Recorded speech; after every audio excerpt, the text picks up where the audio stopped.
오늘 함께 나눌 설교의 제목은 하나님이 우리와 함께라는 제목으로 말씀을 나누고자 합니다.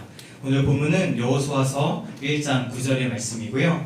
우리 이 말씀을 다 같이 한 목소리로 봉독하시겠습니다. 시작. 내가 내게 명령한 것이 아니냐. 강하고 담대하라. 두려워하지 말며 놀라지 말라. 내가 어디로 가든지 내 하나님 여호와가 너와 함께 하느니라 하시니라. 아멘. 아까 말씀드렸다시피 제가 목사 안수를 받고 일주일이 지나갔습니다. 네, 그 일주일을 지내면서 감사한 마음들도 크고 하나님의 인도하심에 대한 기대도 크기는 한데 한편으로는 약간의 우울감도 있고 약간의 답답함도 있고 그랬습니다. 이유가 여러 가지가 있을 텐데 그 중에 한 이유가 아까 말씀드렸다시피 이렇게 뵙고 이야기를 나눌 때 느껴지는 그 무력감이죠. 제가 목사가 된다고 해서 아까 얘기한 것처럼 기도할 때 병이 확 낫는 것도 아니고 기도한다고 문제가 해결되는 것도 아니고 그 가운데 있는 어떻게 섬길 수 있을까 이렇게 좀 섬기고 싶은데 능력이 안 되는 그런 무력감들도 느끼기도 하고요. 또 한편으로는 잘 이해는 되지는 않지만 뭐라 형용할 수 없는 그런 답답함과 부담감들도 같이 있는 것이 사실입니다. 사람이니까 사실 그럴 수밖에 없겠죠. 근데 이런 생각들 이런저런 하다가 제가 무슨 생각이 들었나 하면 이거 산후 우울증 같은 거랑 좀 비슷한 거 아니야? 라는 생각을 한 거예요. 바보 같은 생각이죠. 근데 이런 생각을 해서 그냥 아내한테 운전하고 가다가 아내한테 살짝 물어봤어요. 여보, 산후 우울증에 대해서 어떻게 생각해? 그 얘기하고 또 이제 아내가 어떤 그런 일들을 겪었는지 살짝 물어봤다가 네, 예상하다시피 엄청 깨졌습니다. 그 앞에서 아내가 이제 이런 얘기를 나눈 거죠. 자기가 그런 일 이제 객관적으로 어떻게 일어나는지. 애가 태어난 것은 너무 아름다운 일이잖아요. 어머니가 되었다는 것, 내가 그토록 기다리던 아기가 태어나서 내가 품에 안고 있다는 것은 형용할 수 없는 기쁨일 텐데 근데 이 기쁨의 때 가장 축복의 된 때에 우울증을 같이 느낀다는 거죠. 그래서 저는 어떤 이런 연결점 때문에 그렇게 물어봤던 건데 아내가 이제 객관적으로 설명해 주기 시작했어요. 산후 우울증이 왜 생기는지 어떠한 것 때문에 그런 일이 일어나는지를 얘기를 하고 그걸로 끝났으면 좋겠는데 본인의 겪었던 이야기를 풀어내니까 뭐가 나올까요? 제가 그 시간 동안 섭섭하게 했던 것들이 또 하나둘씩 튀어나오면서 한 20분 정도를 운전하고 계속 그 이야기를 들으면서 갔어요. 미안해 이러면서 이야기를 들으면서 계속 갔죠. 근데 이것을 보면서 제가 무엇을 느꼈냐면 그냥 머리로만 생각하는 관념적 이해의 한계였던 거죠. 저는 그냥 나는 되게 기쁜 일이지만 복된 일이지만 한편은 답답하고 좀 우울해. 그러니까 언제 생각나는 게 산후 우울증이랑 비슷한가? 산후 우울증을 물어봤던 거였는데 그걸 실제 몸으로 겪었던 아내가 풀어내는 이야기는 전혀 다른 이야기였던 거죠. 제 머릿속에 있던 이야기가 아니었어요. 내가 겪어보지 않고 그냥 관념적으로 이해하는 게 얼마나 얕은가에 대해서 생각할 수 있었던 거죠. 그 사람 겪어보지 않았는데 그게 어떠한 마음이었는지 그때 얼마나 힘들었었는지 그때 아기가 있는 것이 너무 기쁘고 아름답지만 몸이 망가지고 애에 대한 부담감이 생기고 주변에 그걸 도와주지 않는 상황들과 답답함들을 마주하고 특히나 호르몬의 영향 때문에 계속 우울감이 드는 그 마음들을 막 풀어내는 것을 들으면서 겪어보지 않으면 모르는구나 라는 아주 절대적인 진리를 다시 한번 깨달을 수가 있었습니다. 경험에 대한 많은 교훈들이 있을 수밖에 없어요. 그래서 우리가 뭐라고 얘기합니까? 과부심정은 호라비가 안다라는 그런 표현도 하죠. 그리고 자식을 길러봐야지 부모 마음을 안다 이런 얘기들을 할 수 있는 것이 그냥 머리로 이해하고 내가 생각하고 이럴 것이다 라고 생각하는 것이랑 실제로 겪어본 것이랑 너무 큰 차이가 있다는 걸 나타내는 말일 겁니다. 사실 우리가 다른 사람들을 이해하고 다른 사람들에게 힘이 돼주는 것들은 현란한 말이 아니고 현란한 논리가 아니에요. 머릿속으로 생각하는 어떤 따뜻한 말 한마디 물론 힘이 될 수 있지만 사실 그것보다는 더 그 사람을 살리는 일들이 무엇이라고 우리가 보고 경험해 왔습니까? 내가 그 시간을 보내왔던 사람들, 그 시간을 겪었던 사람들, 내가 똑같은 상황들을 마주했던 그 삶의 경험들이 또 그 삶의 경험을 통해서 나온 이야기들이 그 사람들을 위로하는 것들을 보게 됩니다. 저는 수많은 사람들이 위로받았던 것들 그렇게 위로받은 것을 봐요. 어떤 말 그땐 이렇게 해야지 그땐 이런 거야 하다못해 말씀도 마찬가지죠. 하나님이 돌보셔. 하나님이 다 알고 계셔. 이런 말들이 우리가 위로를 받을 수도 있지만 사실 그 말보다도 어떻게 보면 그걸 정말 겪어냈다는 것을 알고 있는 그 어떤 사람이 그 상황들을 정말 마음 깊이 이해하고 내가 다 안다고 이해한다고 안아줄 때에 혹은 그 말 한마디 해줄 때 우리가 받는 위로가 훨씬 더 크게 될 겁니다. 신앙생활도 사실은 마찬가지일 수 있습니다. 성경을 많이 읽고 우리가 관념적으로 신앙생활을 막 하면서 혹은 머리에 쌓여가는 지식들, 어떤 신앙적인 경험들, 어떤 내가 된 그런 습관들이 우리 그것만도 충분할지에 대해서 한번 회의적으로 생각할 필요가 있습니다.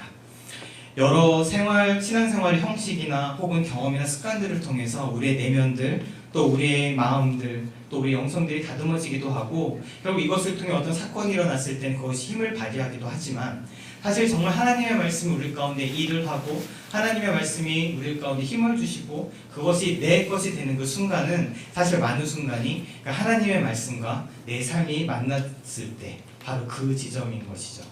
때로는 순서는 바뀔 수 있습니다. 어떤 일을 겪고 나서 나중에 그 일을 풀어내시고 그 일 가운데 주셨던 하나님의 말씀이 임했을 때 그 삶이 해석이 되고 사건이 해석이 되면서 그 말씀이 내 안에 일을 하시거나, 혹은 내가 이미 하나님 말씀 경험하고 있던 나의 지식들이 어떤 삶을 통했을 때, 어떤 경험을 통해 그것들 다시금 재확인하고 재발견하고 그렇게 말씀을 깨닫게 되었을 때, 사실 그 순간이 깨닫는 순간이죠. 그때 그 말씀이 우리 가운데 오셔서 일을 하시고 그 말씀이 열매를 맺고 하나님이 우리 삶 가운데 역사하고 계심을 느낄 수 있게 됩니다. 결론적으로 하나님의 말씀과 우리의 삶이 만나는 그 지점, 그것이 내 삶 그 순간에 만나는 그 지점을 통해서 하나님께서 일을 하시고, 그렇게 체득된 것이 내 것이 되는 것이고, 그렇게 체득된 진리와 그렇게 체득된 우리 신앙의 경험들이 우리의 삶을 붙드는 것을 보게 됩니다. 이렇게 되기 위해서 우리가 무엇을 사실 경험하게 되나 하면, 우리 마음이 가난한 사람들이 교회에서 지금까지 쭉 나눠왔던 것처럼 성경에 나오는 수많은 인물들의 사건들이 다른 사람의 사건이 아니라 내 사건임을 깨닫게 될 때 그 말씀이 우리한테 깊이 다가오게 됩니다. 전도사님도 말씀하셨듯이 선악과를 따먹은 아담이 어떤 아담이 아니고 그것이 나임을 깨닫게 되었을 때 새로운 말씀과 새로운 신앙이 출발했다고 말씀하셨던 것처럼, 우리가 성경에 나오는 인물들, 아브라함이, 이삭이, 야곱이 혹은 요셉이 그 삶을 통해 만났던 그 순간에 그 사람이 성경에 나오는 어떤 이야기의 사람이 아니라, 나랑 상관없는 제3자의 이야기가 아니라 내 자신의 이야기임을 발견하게 되었을 때, 사실 그 지점이 어떤 지점이에요? 그 똑같은 상황을 겪어내었던 나와 하나님의 말씀이 만나는 지점입니다. 그것을 깨닫게 되었을 때, 그래서 그 말씀이 다른 사람에 대한 말씀이 아니라 나에 대한 말씀임을 깨닫게 되었을 때 그 말씀을 우리 가운데 뿌리박고 열매 맺게 되는 것이죠. 저도 이러한 경험들이 간혹 있습니다. 제가 군대를 가게 되었을 때 누구를 묵상했었나 하면 다니엘을 아주 깊이 묵상할 수 있게 되었어요. 저는 학교를 졸업하고 군대에 갔습니다. 대학교를 졸업하고 병으로 갔어요. 그러니까 나이가 좀 늦게 군대에 간 편입니다. 거기다가 저는 소위 말하는 좋은 대학교를 다녔고, 그 중에서도 저는 굉장히 신앙생활을 열심히 하는 쪽에 속했기 때문에 늘 머리도 똑똑하고 신앙생활도 열심히 하고 뭔가 사회와 하나님 나라에 대해서 고민하는 수많은 사람들이 둘러싸여 있는 복을 누렸었어요. 너무 귀한 삶이기는 했는데, 문제는 무엇이었느냐, 그렇게 하고 군대를 가게 되었는데, 병으로 제가 군대를 갔을 때 저는 군대를 어디로 갔나 하면 강원도 철원에 있는 삼사단으로 갔습니다. 이렇게 얘기하면 잘 모르시는데 제가 그냥 백골부대 그러면 다 알아들어요. 아, 굳이 힘들었겠구나, 그냥 느낌적인 느낌이 든대요. 근데 제가 그 백골부대로 군대를 가게 됩니다. 근데 그것도 거기까지만 가면 좋은데, 제가 갔던 곳이 어디였나 하면 기갑부대였어요. 기갑부대는 뭐냐? 전차부대, 탱크부대였어요. 탱크부대에서 복무를 하게 되었는데, 그러다 보니 이곳에서 만나는 사람들은 거의 대부분이 삶을 날 것으로 많이 받아들였던 사람들을 굉장히 많이 만나게 되는 거죠. 그러니까 저는 소위 말해서 머리 좀 굳고 가방끈 길고 뭐 이런 사람들, 예수 열심히 믿고, 그래서 그냥 만나면 교양 있고 늘 이렇게 복된 말만 하고 같이 있으면 도전받고 이런 사람들 그때 있다가, 어떻게 보면 날 것 같은 삶에 처음 부딪히게 된 거예요. 이건 표현이 좀 죄송한데, 대부분 그러니까 소위 말하는 기름밥을 먹는다고 하죠. 대부분 대학교를 다니지도 않고 공부 출신이거나 이게 기계를 만지거나 혹은 전차 관련된 무슨 일을 하는 사람들이다 보니까 대부분 그런 사람들이었습니다. 그러다 보니 저는 굉장히 이질적인 사람이었고 실제로 미움도 많이 받았어요. 나이도 많아, 가방끈도 길어, 그리고 뭔가 사람이 좀 선비 같잖아요. 이렇게. 그러니까 한마디로 재수 없는 거죠. 뭔가 났는데, 그러니까 사실 고생도 굉장히 많이 했어요, 그 가운데. 근데 그 시간을 겪으면서 저는 다니엘을 묵상할 수밖에 없었습니다.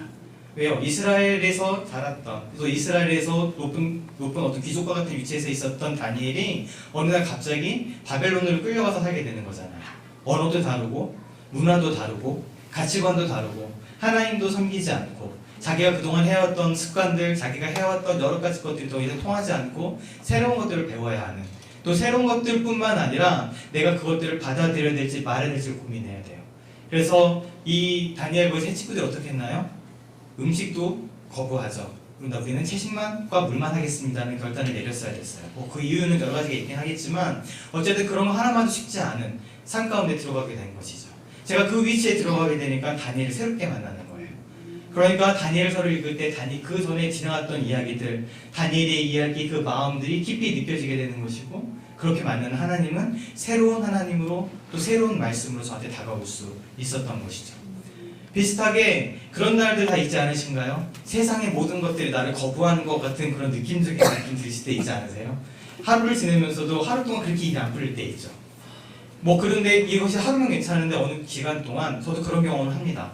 어떻게 꼬여도 이렇게 꼬이지? 어떻게 답답해도 이렇게 답답한 일만 생기지? 그래서 이것들이 더 깊이 들어가게 되면 하나님이 살아계시고 하나님이 나를 사랑하신다면 어떻게 이런 일이 일어날 수 있지? 라는 질문까지 갈 수 있는 그런 상황들을 겪게 되죠. 그런 상황들을 쭉 겪게 되는 그 순간에는 요셉을 새롭게 만나게 됩니다.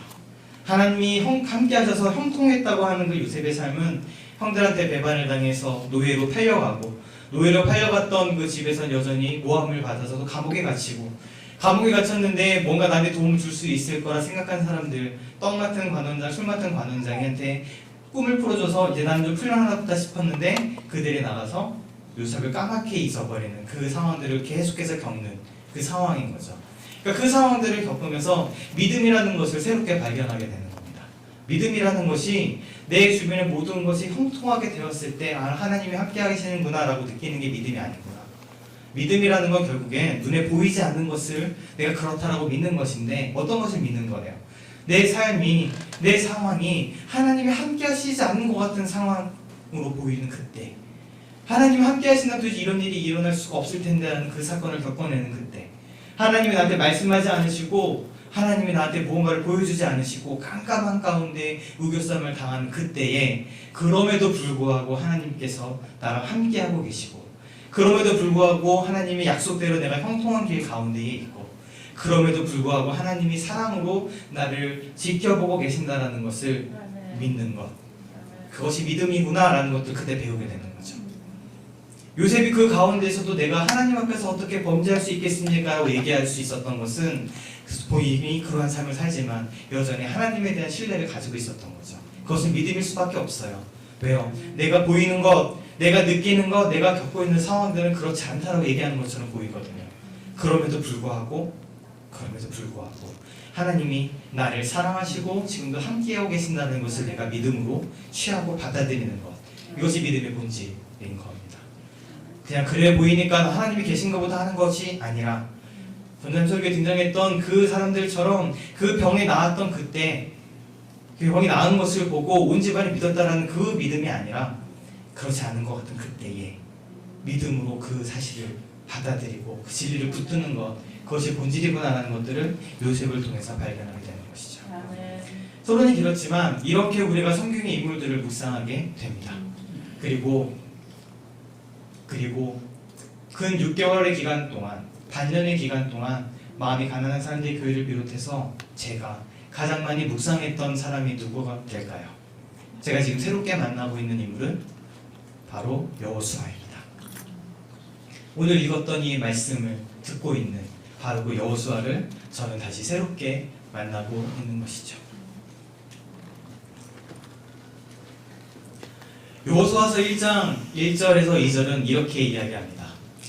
여호와의 종 모세가 죽은 후에 여호와께서 모세의 수종자 눈의 아들 여호수아에게 말씀하여 이르시되, 내 종 모세가 죽었으니 이제 너는 이 모든 백성과 더불어 일어나 이 요단을 건너 내가 그들 곧 이스라엘 자손에게 주는 그 땅으로 가라. 아멘. 여호수아서 1장 1절 그리고 2절에서는 반복해서 이야기를 합니다. 모세가 죽었으니. 제가 이 말씀을 붙들고 이 말씀 가운데 멈출 수밖에 없었던 것은 바로 이 구절 때문이었습니다. 우리가 잘 알다시피 23주년을 맞은 우리 마각교회, 그 23년 전 6월 10일에 이 교회를 개척하셨던 최동준 전도사님께서 돌아가셨습니다. 최동준 전도사님께서 소천하신 그때에 저는 이 말씀 가운데 멈출 수밖에 없었죠. 그리고 이 당시에 여호수아가 느꼈던 감정, 또 이스라엘 백성들이 느꼈던 감정과 마음이 무엇인지 그 어느 때보다도 더 깊이 알 수 있게 되었습니다.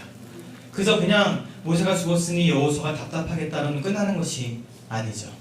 이 말씀을 보고 그 다음에 여호수아가 가졌을 마음, 특별히 이스라엘 백성들이 가졌을 그 마음들을 어느 때보다도 더 깊이, 어느 때보다도 더 확실하게, 더 명확하고 뚜렷하게 느낄 수 있었습니다.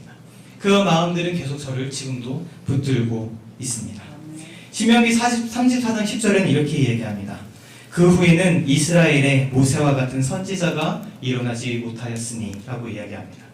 모세는 하나님과 대면하여 보던 자였고 이스라엘 백성들을 출애굽하면서 애굽에서 끌어내어 가나안 땅까지 이끄는 지도자였습니다. 하나님께서 그와 더불어 말씀하시고 그와 함께하고 계심을 수많은 기적을 통해 보이셨고 그를 통해서 언약을 세우시고 그를 통하여 율법을 허락하셨습니다. 이 구약의 성경뿐만 아니라 신약 성경도 모세에 대해서 끊임없이 이야기를 하고 있고 이 모세를 통한 하나님의 언약과 약속이 지금도 우리를 붙들고 있는 중요한 약속과 언약이 됩니다. 그 어느 누구도 이스라엘 가운데 이 모세 같은 큰 선지자가 일어난 적이 없고 모세와 같은 그런 사람이 일어난 적이 없다고 신명기에서 다시 한번 반복해서 이야기를 합니다. 근데 그 모세가 죽었습니다. 그 모세가 지금 이스라엘 백성들 가운데 더 이상 없게 된 것이죠. 어쩌면 우리가 갖고 있는 지금의 이 상황과 가장 잘 맞아 있는 모습인지 모르겠습니다. 저도 분명히 마찬가지입니다. 우리 사랑하는 최동준 전도사님께 돌아가셨습니다. 그 상황들을 우리가 지금 겪고 반년의 시간들을 또 보내어 온 것이죠. 우리는 어떤 마음이 들었었나요? 상실감, 당혹감, 슬픔과 애통, 그 걱정들, 이것들이 우리한테 가득했던 것들을 제가 보았습니다. 그런 이야기를 들었습니다. 다른 사람 이야기할 것도 없이 가장 제가 먼저 그 앞에서 그러한 마음들, 그러한 생각들을 더 깊이 경험했었습니다. 그리고 그러한 마음들이 있어서 가장 핵심에 있었던 마음은 두려움이었습니다. 두려워하는 그 마음들이 저 안에 가득했던 것이죠. 사실 이 두려움이라는 말은 꼭 이뿐만이 아니라 우리 인생 전반을 가로지르고 있는 중요한 감정입니다. 창세기 3장 8절에서 10절까지의 말씀을 보면 아담과 하와가 선악과를 따먹은 뒤에 그 뒤에 하나님의 낯을 피하는 장면이 나옵니다. 그들이 그날 바람이 불 때 동산에 거니시는 여호와 하나님의 소리를 듣고 아담과 그의 아내가 여호와 하나님의 낯을 피하여 동산 나무 사이에 숨은지라. 여호와 하나님이 아담을 부르시며 그에게 이르시되 내가 어디 있느냐. 이르되 내가 동산에서 하나님의 소리를 듣고 내가 벗었으므로 두려워하여 숨었나이다. 사실 우리가 타락한 이후에 우리가 가장 먼저 느낀 감정도 바로 이 두려움입니다. 왜 우리가 두려움을 느끼게 될까요? 왜 우리가 이런 마음을 듣게 될까요?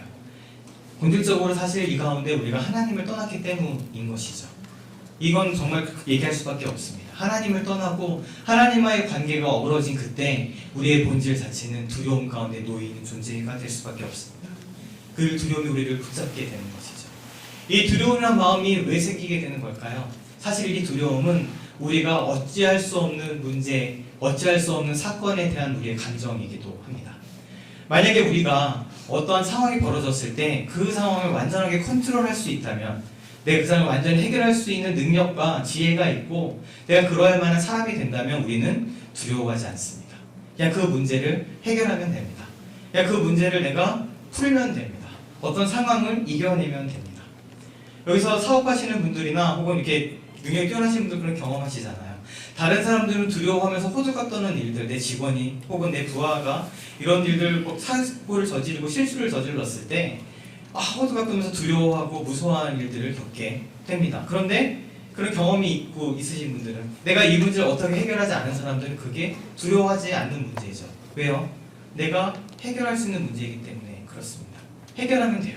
내 능력이 있으면 그 능력대로 해결하면 되고 내가 노하우가 있고 솔루션이 있으면 그걸 적용해서 해결하면 되기 때문에 그 문제는 나에게 두려움을 주지 않습니다.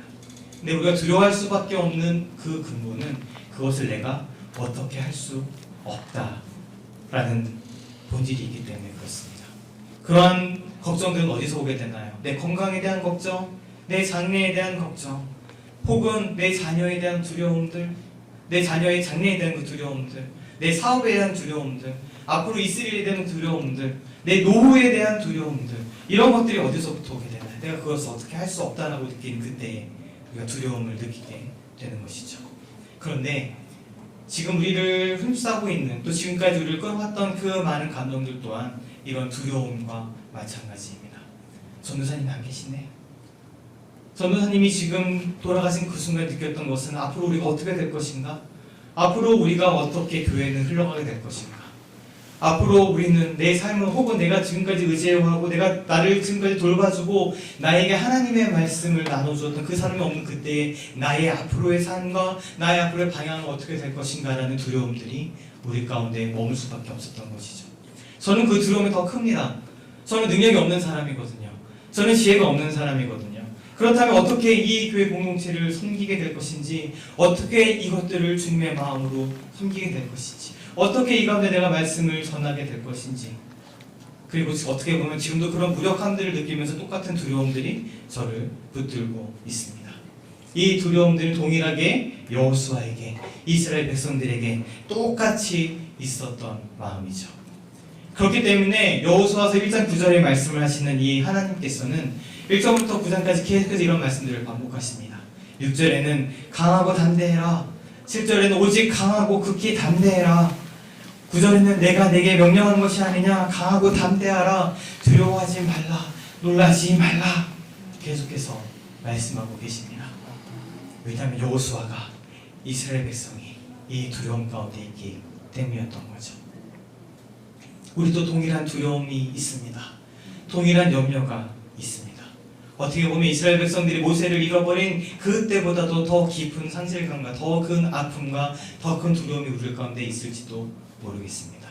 그런데 이때 저에게, 이때 이 자리에 앉아 계신 마가교회 한 분 한 분에게 하나님께서 하시는 말씀은 강하고 담대해라, 두려워하지 말아라, 무서워하지 말아라, 놀라지 말아라 하는 말씀입니다. 어떻게 그럴 수 있을까요? 어떻게 우리가 이 두려움을 이겨낼 수 있을까요? 그 말을 우리가 9절에서 찾을 수 있습니다. 두려워하지 말며 놀라지 말라. 그리고 뭐라 말씀하시나요? 내가 어디로 가든지 내 하나님 여호와가 너와 함께하느니라. 아멘. 우리는 사람입니다. 저도 사람이기 때문에 계속 말씀드린 것처럼 계속 답답함들, 부담감과 동시에 하나님 은혜를 누리면서 그 마음을 같이 잡고 가는 존재입니다. 그리고 우리들은 이 상황 속에서 두려움과 염려들을 가지고 살아갈 수밖에 없습니다. 그런데 우리가 그 가운데서도 두려워하지 않을 수 있는 이유는, 우리가 그 중에서도 무서워하지 않을 수 있는 이유는, 우리가 그 중에서도 담대하게 이 두려움을 이겨내고 하나님 앞에 나아갈 수 있는 이유는 다른 건 없습니다. 그것은 여기 앞에 있는 선사님이 훌륭해서도 아니고, 마음이 가난한 사람들의 교회가 튼튼하고 건강한 교회여서도 아니고, 이 가운데 속한 사람들이 잘해서도 아닙니다. 단 한 가지 이유가 있다면, 우리 하나님 여호와께서, 우리 여호와 하나님께서 우리가 어디로 가든지 함께 하신다고 하셨던 약속 때문입니다. 그 약속이 있기 때문에 우리가 두려워하지 않고 무서워하지 않을 수 있는 것이죠. 우리가 하나님을 언제까지 늘 반복하는 미신처럼 믿으시겠어요? 하나님이 우리의 어떠함에 따라서 같이 계시거나 같이 계시지 않거나 하시는 분이 아니라는 것, 계속해서 반복해왔던 주제 아닌가요? 내가 잘했을 때, 내가 훌륭한 사람이 되었을 때 하나님께서 그럴 만한 어떤 신앙생활을 좀 하고 있고 뭔가 영적으로 좀 괜찮은 것 같을 때만 함께하고 계시고, 그렇지 않고 내가 부끄러운 모습 가운데 있을 때, 실패할 때, 때로 낙담하여 무너져 있는 그때에는 하나님이 함께 계시지 않는 건가요? 아니요, 하나님은 거기에 달려있으신 분이 아니에요. 미신처럼 내가 무엇을 잘하고 못하고 내가 어떤 선택을 했고 안 했고 때문에 우리와 함께 하시거나 함께 하시지 않거나, 혹은 미신처럼 그가운데 능력을 베풀지 못하는 그런 하나님이 아니시라, 하나님의 이 약속은 내가 어디로 가든지 우리의 어떠함에 달리지 않았습니다.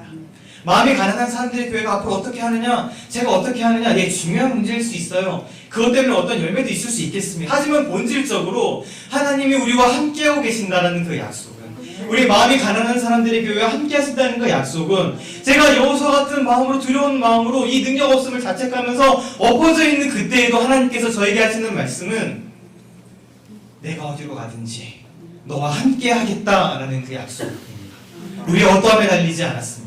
우리의 잘함에 달리지 않았습니다. 우리가 일을 이렇게 해서 교회 생활을 좀 잘해봅시다. 일을 이렇게 해서 교회 공동체를 좀 건강하게 세워봅시다. 그런 노력들이 우리가 필요할 수는 있긴 하겠지만 본질적으로 그것에 달리지 않았어요.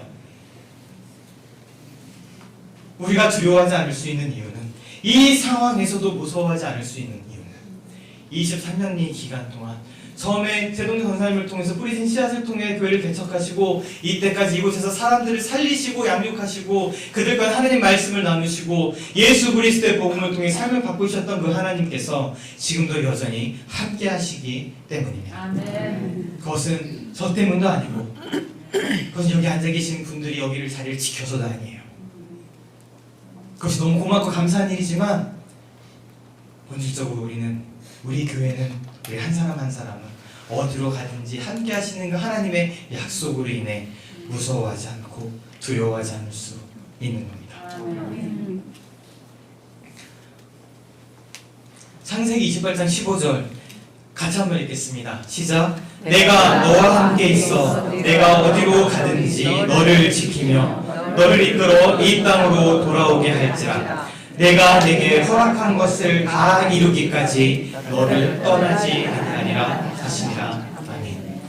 우리 마가교회에서 그렇게 수없이 나누셨던 이 말씀이잖아요. 야곱에게 하셨던 약속이 있잖아요. 야곱이 이 이후에 어떻게 합니까? 야곱이 약속을 베델에서 받고 나서 그 후에 어떤 삶을 살아요?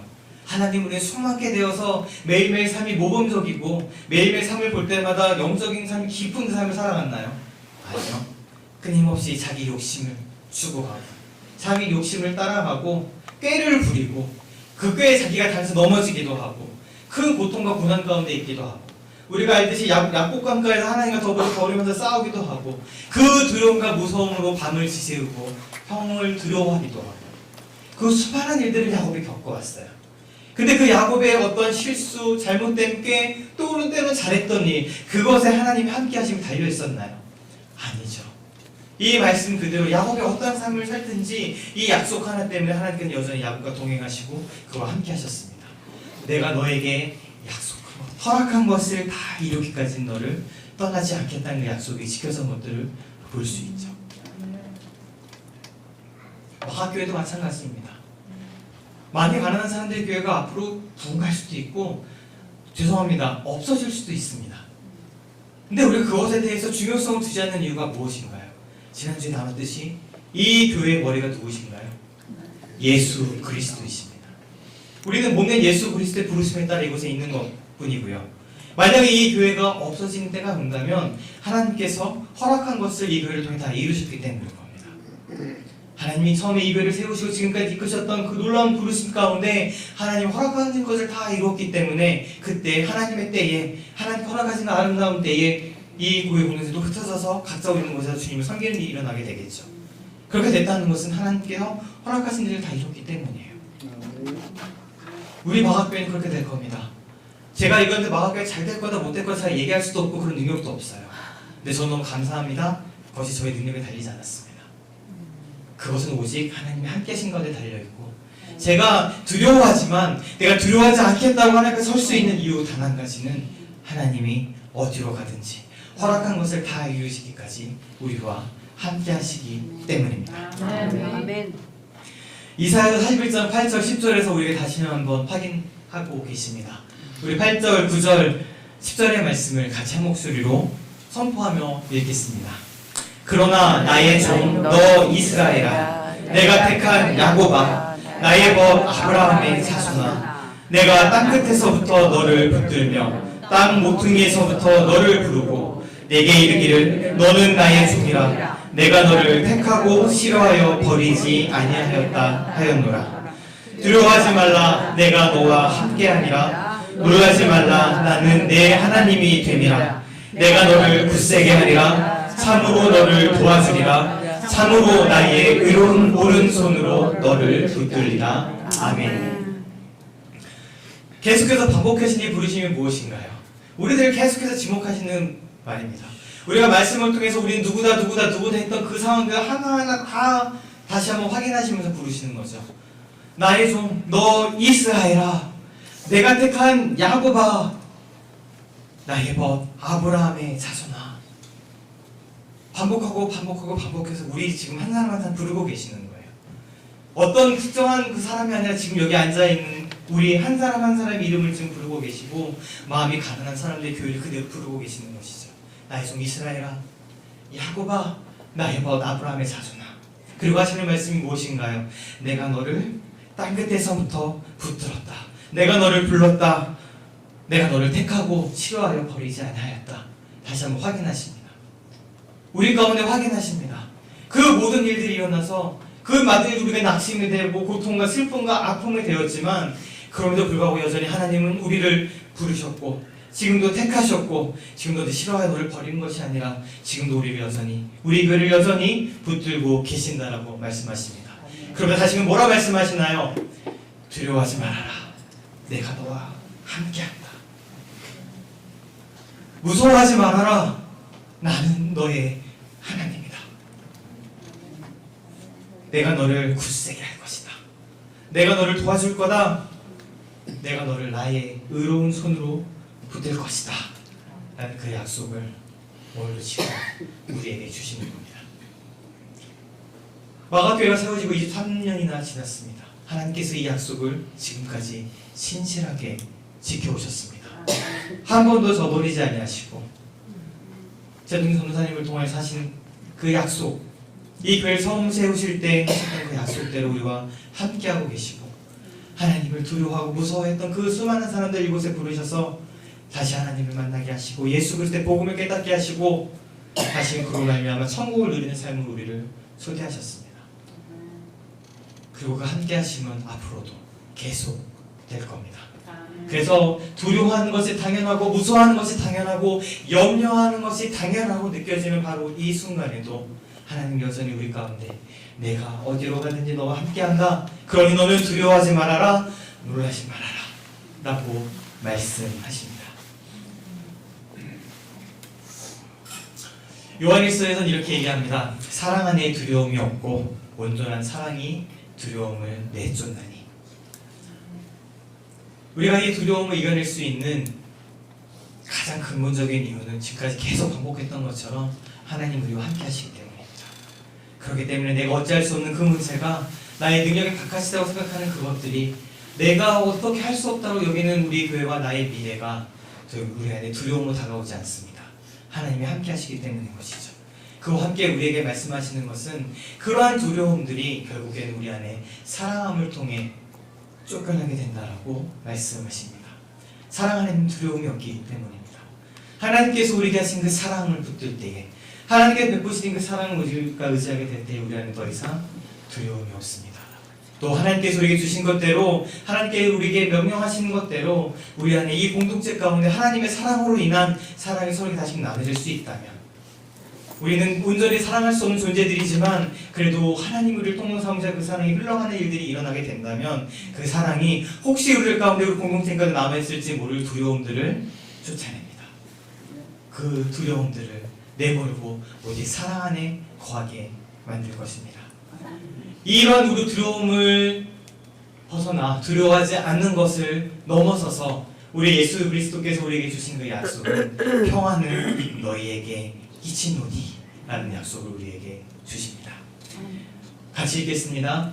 평안을 너희에게 이치노니 곧 나의 평안을 너희에게 주노라. 내가 너희에게 주는 것은 세상이 주는 것과 같지 아니하니라. 너희는 마음에 근심하지도 말고 두려워하지도 말라. 아멘. 우리 사랑하는 예수님께서 다시 한번 약속하시면서 우리에게 또 얘기하십니다. 너는 두려워하지 마라. 근심하지 말아라. 세상이 줄 수 없는 그 나의 평안을 너희에게 끼치겠다라고 약속하십니다. 우리 요한복음 다른 말씀을 보면 또 이렇게 말씀하십니다. 이것을 너희에게 이르는 것은 너희로 내 안에서 평안을 누리게 하려 함이라. 세상에서는 너희가 환난을 당하나 내가 세상을 이기었노라. 우리 예수 그리스도는 세상을 이기셨습니다. 세상에서 우리는 환난을 당하는 것 같아서 두려움 가운데 거할 수밖에 없지만, 세상이 우리에게 주는 것 마음대로 두려움 우리에게 계속해서 불러일으키려고 하지만 여전히 똑같이 말씀하십니다. 담대해라. 무서워하지 말아라. 두려워하지 말아라. 그리고 평안해라. 이 평안을 너희에게 주게 테니 너희는 이 평안을 누려라. 왜요? 예수 그리스도께서 세상을 이기셨기 때문입니다. 아멘. 말씀을 마무리하고자 합니다. 우리가 두려워하지 않고 무서워하지 않는 것, 지금 우리 삶을 통한 그 모든 근본적인 문제를 이야기하기도 하지만 가장 실제적으로는 벌써 6개월의 시간이 지나가는 이 시간 동안 우리를 계속해서 붙들었던 그 두려움, 저를 붙들고 있는 그 무서움과 두려움과 근심과 연연들, 이것들에 대해서 하나님 오늘도 우리에게 분명히 뚜렷하게 말씀하십니다. 두려워하지 말아라. 무서워하지 말아라. 담대해라. 이유가 무엇인가요? 내가 어디로 가든지 나 여호와 하나님이 너와 함께하기 때문이다 라고 말씀하십니다. 동시에 우리 예수님께서는 내가 세상을 이겼으니 나의 평안을 너희에게 끼치노니 이 평안을 누리고 두려워하지 말아라고 또 말씀하십니다. 우리가 이 두려움과 염려들을 계속해서 있긴 하겠지만 이것은 주님의 이 말씀과 약속으로 인해서 우리가 이겨내고 밀어낼 수 있는 것들이죠. 이것을 할 수 있는 방법이 무엇일까요? 아주 기초와 기본으로 돌아갈 수밖에 없습니다. 빌립보서 4장 6절에서 7절 말씀을 같이 한 목소리로 읽겠습니다.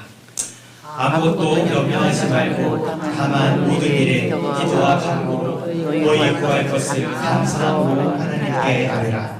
그리하면 모든 지각에 뛰어난 하나님의 평강이 그리스도 예수 안에서 너희 마음과 생각을 지키시라. 아멘.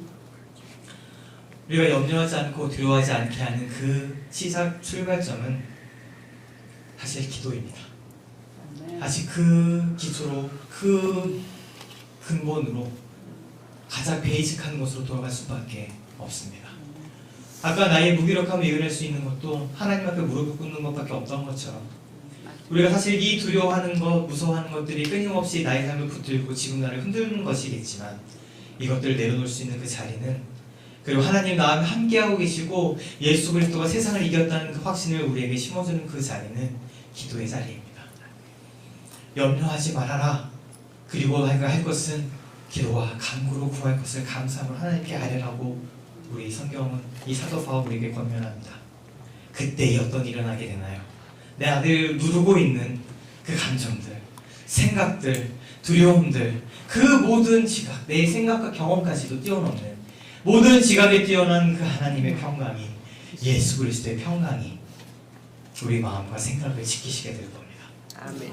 우리 마음에 가난한 사람들을 그렇게 지키시게 될 겁니다. 그리고 저를 지키시게 될 겁니다. 이 기도의 자리로 나아가서 우리를 지금도 붙들고 계시고 함께하고 계시고 지금도 여전히 그 평강을 우리에게 허락하고 계시는 예수 그리스도 놀라운 은혜 앞에 나아가는 우리가 되었으면 좋겠습니다. 특별히 제가 이러한 사람이 되도록 기도를 해주셨으면 좋겠습니다. 23년이 지나가고 또 다음에 또 한 해가 또 더해지겠죠. 그때에 여전히 저 이 두려움 가운데 내가 못하면 어떡하지? 나는 이걸 못하는 사람인데 이런 능력이 부족한 사람인데 어떡하지? 스스로를 자책할 수밖에 없는 저의 부족함들을 보시고 그럼에도 불구하고 하나님의 약속대로 말씀대로 두려워하지 아니하고 무서워하지 아니하고 염려하지 아니하고 그때마다 하나님께 나아가 기도하고 무릎 꿇는 자가 될 수 있도록 이때 다시 한번 기도를 부탁드리겠습니다. 우리 같이 기도함으로 하나님에게 약속, 두려워하지 말아라, 무서워하지 말아라 라는 그 말씀을 붙들며 우리 안에 지금도 있는 그 두려움과 무서움과 염려를 밀어내고 하나님께 나아가는 우리 공동체가 되기를 간절하게, 정말 간절하게 축원합니다. 할렐루야. 하나님 같이 이 찬양을 좀 올려드릴 수밖에 없을 것 같습니다. 나의 안에 거하라. 나는 내 하나님이니 모든 환난 가운데 너를 지키는 자라. 두려워하지 말아라. 내가 널 도와주리니 놀라지 말아라. 내 손을 잡아주겠다라는 그 하나님의 약속을 이 시간에 같이 찬양으로 노래로 올려드리고 가겠습니다. 나의 안에 거하라. 나는 내 하나님이니 모든 환난 가운데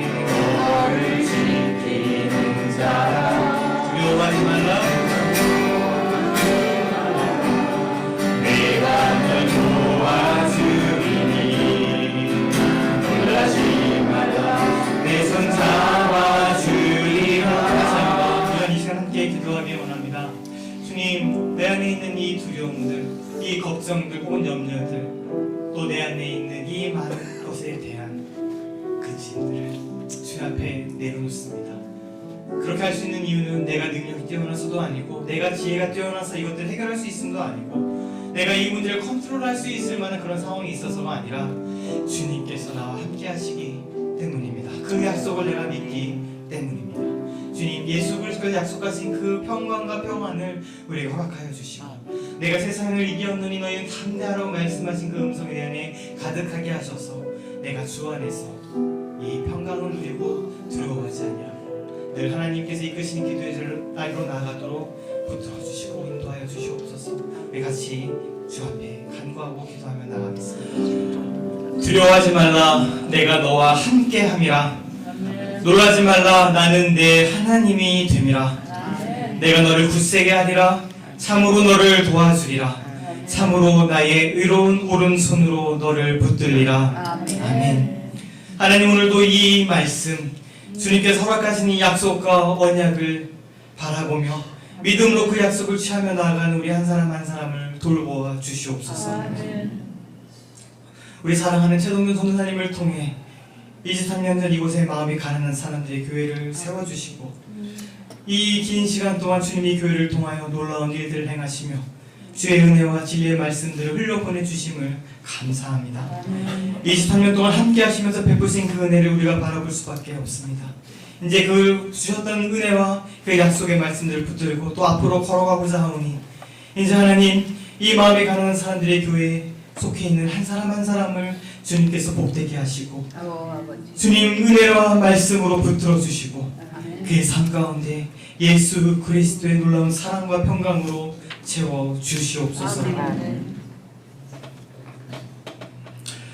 지금은 우리 구주 되신 예수 그리스도의 크신 은혜와 아버지의 하나님의 끝이 없고 변함이 없는 크신 사랑과 성령 하나님의 내주하심과 교통하심과 능력으로 채우시는 역사가 마음이 가난한 사람들의 교회로 모여있는 한 사람 한 사람과 오늘 예배 가운데 나와 주 앞에 머리 숙이고 두려워하지 말라, 놀라지 말라는 그 은혜의 말씀을 붙드는 우리 한 사람 한 사람 머리와 가정과 직장과 사업체 위에 지금부터 영원까지 함께 하시기를 간절히 축원하옵나이다. 아멘.